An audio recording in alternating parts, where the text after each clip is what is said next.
आणि नागपूरमधील महिला काश्मीरच्या कारगिलमधून बेपत्ता झाल्याची माहिती समोर आलेली आहे। सुनीता नावाच्या महिलेनं पीओके बॉर्डर पार केल्याचा सुद्धा संशय वर्तवला जातोय।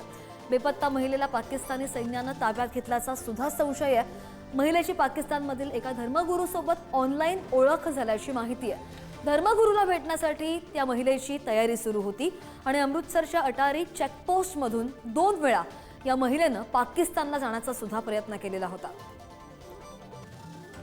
सुनीता नावाची महिला होती। पीओके बॉर्डर पार केल्याचा तिला संशय आहे। अमृतसरच्या अटारी चेकपोस्टमधून 2 वेळा या महिलेनं पाकिस्तानला जाण्याचा प्रयत्न केलेला होता। मुलगासोबत गेली बा, मुलाला नेलं, कपडे घेऊन देतो म्हटलं मुलाला, तो नाही म्हणत होता। बरं, तुम्हाला तर हे माहिती आहे का की तुमची मुलगी पाकिस्तानमध्ये पळून जाण्याच्या तयारीत होती? नाही, काहीच नाही, मला काहीच नाही माहीत। काय सांगून गेले होते? काहीच नाही सांगितलं, काहीच नाही।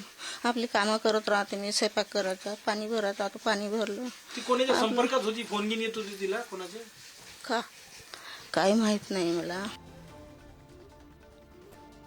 सुनीता नावाच्या महिलेनं पीओके बॉर्डर पार केल्याचा संशय व्यक्त केला जातो। ही महिला बेपत्ता झाली आहे आणि काश्मीरच्या कारगिलमधून बेपत्ता झाल्याचा सुद्धा संशय आहे।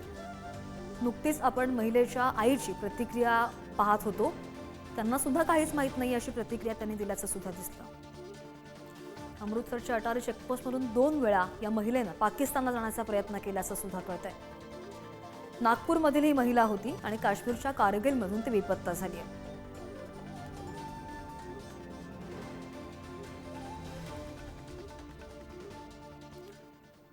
आणि नागपूरमधील महिला कारगिलमधून बेपत्ता कशी झाली त्यावर सुद्धा एक नजर टाकतो ग्राफिक्सच्या माध्यमातून पाहूया। नागपूरमधील सुनीता नावाच्या 43 वर्षीय महिलेनं पीओके बॉर्डर पार केल्याची शक्यता वर्तवली जाते।